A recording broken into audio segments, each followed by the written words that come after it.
Magandang araw mga kaibigan, ngayong araw ay ikukwento ko ang isang action crime film na may pamagat na Crows Explode. Sa umpisa ng movie ay makikitang papunta ng susuran ang bagong transfer na si Kazuo. Makikita naman si Ogiso kasama ang kanyang mga kaibigan. Alam nila kung gaano kalakas si Kazuo kaya't nais nila itong kaibiganin. Dahil hindi pa kilala ay hindi nila akalain na si Kazuo pala ang kanilang nakainitan sa unang araw ng klase. Biglang dumaan ang sasakyan ni Ryohei at muntik na silang mabangga nito. Dahil bagong henerasyon na ang mga papasok ay isang labanan ang ginanap upang malaman kung sino ang magiging pinuno ng susuran. Sa battleground ay makikita si Gora, ang kasalukuyang kinikilalang pinakamalakas ng susuran. Ang humahamon ay si Takagi, ang pumapangalawa sa pwesto ni Gora. Nagsimula ang laban ngunit isang suntok lamang ni Gora ay nawalan na ng malay itong si Takagi. Dahil dito ay si Gora pa rin ang kikilalaning pinuno ng susuran. Pagbaba ng sasakyan ni Ryohei, ay pinapauwi na ito ng mga tauhan ni Gora dahil hindi bagay ang mayaman sa susuran. Dumating si Kazuo at nais niyang humingi ng tawad si Ryohei dahil muntik na siyang masagasaan. Ngunit umalis ito kaya't sinundan ito ni Kazuo. Pinigilan si Kazuo ng isang lalaki, ngunit sinuntok niya ito kaya't nagtanggalan ang ngipin ng lalaki. Nakita ni Gora ang ginawa ni Kazuo at naging interesado ito sa kanya. Sa kabilang dako ay pumunta ng bar si Ken. Sa di inaasahang pagkakataon ay pumunta rin sa bar na yun si Makisi at nakita ang kanyang kaibigan. Dinala ni Makisi si Ken sa kanyang pinagtatrabahuhan at inalok ng trabaho, ngunit tumanggi ito dahil sobrang lumana ng mga sasakyang kailangang ibenta. Dumating ang may-ari ng garahe na si Aya kasama ang anak nitong si Sota at pinakilala ito kay Ken. Nagbago ang isip ni Ken at pumayag ito sa nais ni Makisi. Dinala naman ni Ogiso si Kazuo sa kanilang hideout, ang dating lugar ng GPS. Nabalitaan nila kung gaano kalakas si Kazuo sa dating school nito kaya't pinilit nilang sumama sa kanilang tatlo. Ngunit walang balak na makialam si Kazuo sa mga ganitong gawain kaya't umalis na siya.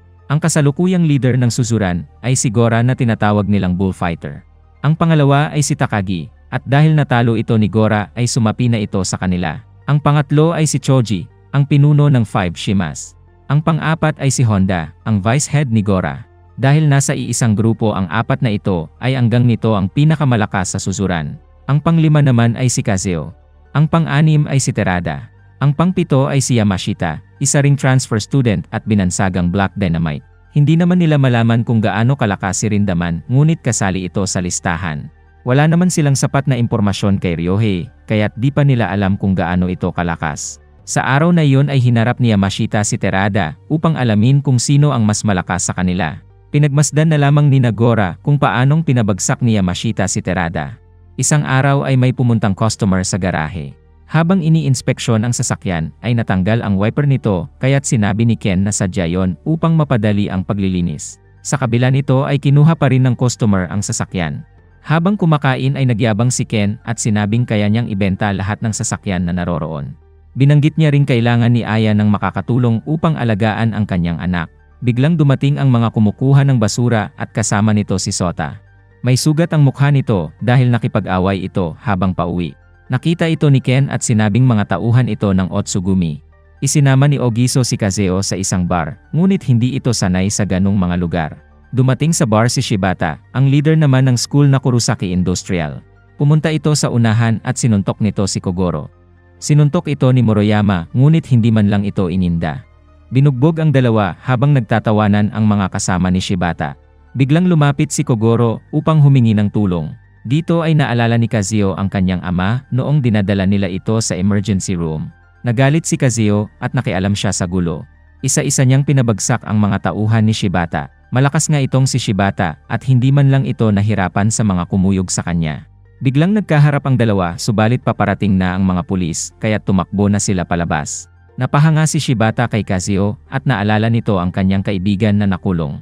Hinamon ni Shibata si Kazuo na sakupin ang susuran at pagkatapos nito ay maghaharap sila. Pinuntahan naman ni Ken ang kasalukuyang pinuno ng Otsugumi na si Naraoka.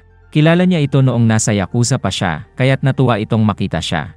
Nais ni Naraoka na kunin ang garahe na iyon upang tayuan ng motel kaya't nakiusap si Ken na kung maaari ay ibang lugar na lamang ang kunin nito.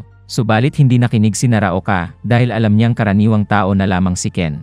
Naroroon din si Fujiwara, ang kaibigan ni Shibata na kakalaya pa lamang. Habang palabas ay nakasalubong ni Ken si Ryohei. Inalagaan niya ito noong bata pa lamang. Lumapit si Naraoka at sinabing inihahanda niya si Ryohei upang maging leader ng Otsugumi. Sa Kurosaki Industrial School naman ay isang seremonya ang ginaganap, kung saan ay kakalabanin ng mga freshman ang mga senior upang patunayang pwede silang sumali sa gang ni Shibata. Matapos ang laban ay natira si Maruyama at Kadozumi kung saan ay hinamon nila si Shibata. Pagbibigyan sana ito ni Shibata, ngunit nakarinig sila ng ingay sa labas.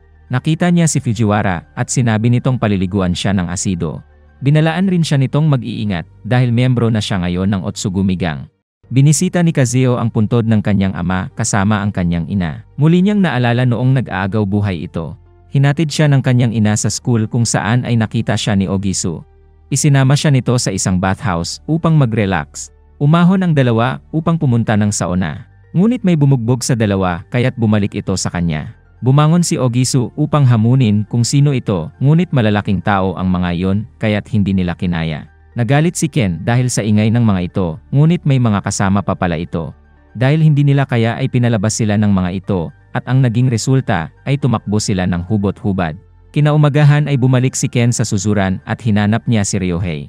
Nakita niya si Kazuo at natandaan niyang nakita niya ito sa bathhouse. Dumating si Ryohei, ngunit wala itong pakialam kay Ken at pinaalis na niya ito. Ipinaliwanag niya kay Kazuo na kaibigan niya ang ama ni Ryohei at bumalik siya upang tuparin ang pangakong babantayan niya ang anak nito. Naiintindihan ni Ken kung bakit nagbago ang ugali ni Ryohei at nagbabaka sakaling magkakaroon ito ng tunay na kaibigan sa suzuran. Pag-uwi ni Ryohei ay nakita niyang binubugbog si Fujiwara dahil nalaman ni Naraoka na ginagamit nito ang pangalan ng Otsugumi. Pinagbigyan ni Naraoka ang nais ni Fujiwara sa kondisyong hindi nito idadamay ang pangalan ng Otsugumi. Nakita ng mga ito ang dalawang tauhan ni Shibata at binugbog ang mga ito. Sumunod ay mga taga-Suzura naman ang pinuntahan ng mga ito. Habang kumakain ang grupo ni Terada, ay inatake ito ng mga tauhan ni Fujiwara. Pumunta rin ng Kurosaki Industrial School ang mga ito at binugbog ang mga naroroon.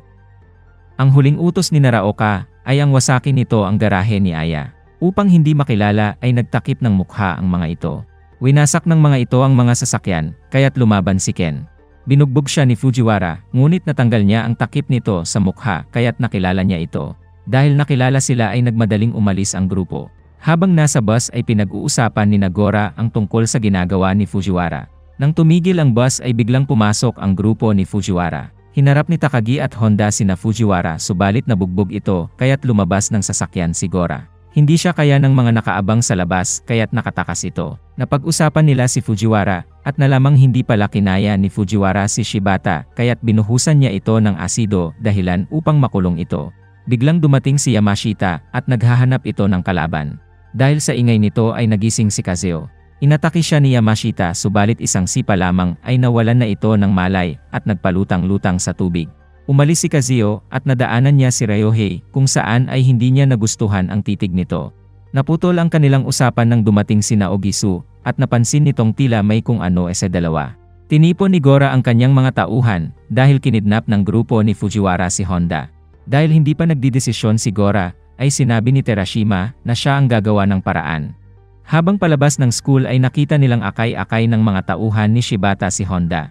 Iniwan ni Fujiwara sa Kurosaki Industrial School si Honda. Dahil hindi pa rin umaalis si Ken sa garahe, ay inutusan ni Naraoka si Fujiwara upang sunugin ito. Pag-uwi ni Ryohei, ay isinama siya ni Fujiwara sa isang recycling site kung saan siya ang pinagtatrabaho ni Naraoka. Naiinggit si Fujiwara dahil anak ng kanyang boss si Ryohei. Kinaumagahan ay mag-isang nilaban ni Gora ang mga tauhan ni Fujiwara.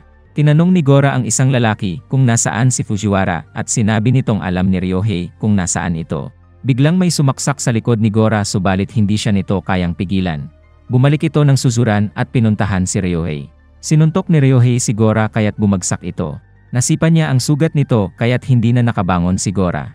Nakita ito ng mga freshman kaya't sinamahan nila si Ryohei upang talunin ang mga seniors. Nakita ni Ryohei si Kazuo at niyaya ito upang sakupin nila ang suzuran. Hinamon siya ni Ryohei at bigla namang dumating si Ogisu. Umalis si Kazuo at pinagtulungang bugbugin ng mga freshman si Ogisu. Pinuntahan ni Shibata si Fujiwara sa kanyang trabaho at muling naglaban ang dalawa. Bumagsak si Fujiwara ngunit ginulangan nito si Shibata kaya't wala itong nagawa. Dito na binali ni Fujiwara ang braso ni Shibata kaya't hindi na ito nakalaban pa. Dumiretso naman si Ryohei sa hideout ni Gora at inangkin ang lugar na yon. Sa hospital ay nagalit naman si Ogisu kay Kazeo dahil hindi siya nito tinulungan. Nakita niyang naroroon din sa hospital si Shibata at may benda ang kamay nito habang nagpapagaling naman ng kanyang saksak si Gora. Kinaumagahan ay pumunta si Kazeo sa pinakaitaas ng susuran at nakitang naroroon si Rindaman. Nais niyang malaman kung bakit ayaw ni Rindaman na maging leader ng susuran. Para sa kanya, ay wala talagang malakas sa susuran, kaya't hahamunin ito ni Kazeo sa oras na matalo niya si Ryohei. Pinuntahan ni Kazeo ang grupo ni Ryohei at sinabing hindi niya gustong naghahari-harian ito sa susuran. Kinagabihan ay binuhusan ni Fujiwara ng gasolina ang garahe ni Aya. Nais ni Ryohei na siya ang magsindi subalit hindi pumayag si Fujiwara. Lumabas si Ken at hindi siya makapaniwalang magagawa ito ni Ryohei. Binuhusan ni Ken ang kanyang sarili ng gasolina at hinamon si Ryohei na sindihan ito. Biglang itinapon ni Fujiwara ang lighter at tumakbo papalayo ang dalawa. Pinigilan naman ni Makisi si Ken na lumapit sa apoy dahil masusunog rin ito. Nalungkot na lamang si Aya nang makitang nasusunog ang negosyong iniwan ng kanyang ama. Pinuntahan ni Ken si Kazeo at humingi siya ng pabor upang mabigyan ng leksyon si Ryohei. Subalit walang pakialam si Kazeo dahil ang nais niya lamang ay patulugin sa suntok si Ryohei.